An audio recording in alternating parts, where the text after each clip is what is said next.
Salut à tous. Bienvenue dans Mais c'est quoi? Aujourd'hui, on va parler d'un sujet universel. Un sujet qui explique pourquoi ce type au café donne des leçons de géopolitique, pourquoi votre cousin pense pouvoir réparer la plomberie avec du scotch, et pourquoi vous avez sûrement des doutes sur votre propre compétence. On parle de l'effet Dunning-Kruger. Mais c'est quoi ce truc? Et comment se fait-il que les moins compétents soient les plus bruyants? Pour résumer, l'effet Dunning-Kruger est un biais cognitif qui fonctionne en deux temps, sur une seule et même idée: plus on est incompétent, plus on a tendance à surestimer ses propres capacités. C'est une loi fondamentale de l'univers, la confiance est inversement proportionnelle à la connaissance. Ce concept a été formalisé en 1999 par deux psychologues, David Dunning et Justin Kruger, d'où le nom « facile ». L'idée est venue d'une histoire de braqueur. Un type qui pensait que se frotter le visage avec du jus de citron le rendrait invisible aux caméras. Il s'est fait arrêter dans la journée, bien sûr. Il était sincèrement choqué. Il a demandé « Mais comment m'avez-vous trouvé ?» J'avais mis du jus de citron. Le type n'était pas juste stupide. Il était incapable de savoir qu'il était incompétent. Voyez le Dunning-Kruger comme une courbe. Au début, on apprend un peu. On sait juste assez pour se dire « Waouh, je suis un génie ».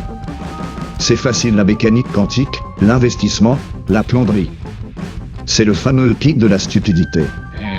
On est au sommet de la confiance, mais au fond de l'incompétence. C'est à ce moment-là que vous achetez votre premier kit de tatouage sur Amazon. Ensuite, vous continuez à apprendre. Et c'est là que la dépression arrive. Vous réalisez l'étendue gigantesque de tout ce que vous ne savez pas.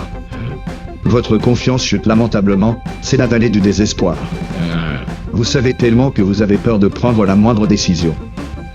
C'est la différence entre le type qui n'a jamais cuisiné et qui croit pouvoir réussir à souffler, puis le grand chef étoilé qui s'inquiète pour la cuisson de son œuf, valet.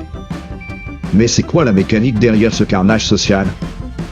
C'est simple, et c'est très noir.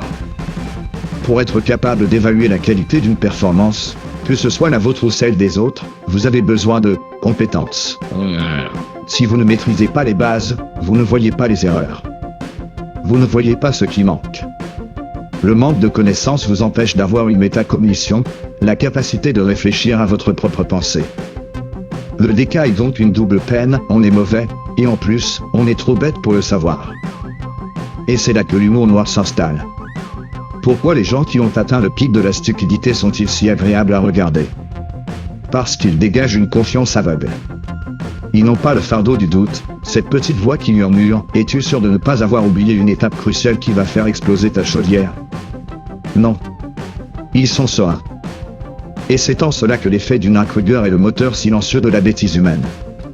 Il est responsable de 90% des discussions sur Facebook, 70% des échecs d'entreprise, et 100% des gens qui se filment en train de tenter des cascades avec leur voiture. La solution? Il n'y en a pas, c'est ce qui est drôle. Plus vous êtes intelligent, plus vous doutez. Moins vous l'êtes, plus vous êtes sûr d'avoir raison.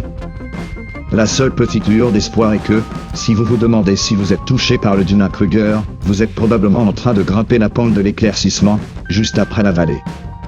Le vrai idiot, lui, n'aura jamais cliqué sur cette vidéo. C'est tout pour cet épisode. Si ça vous a plu, abonnez-vous.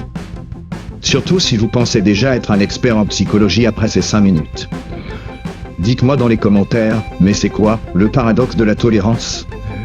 On pourrait s'attaquer à la philosophie tordue la prochaine fois.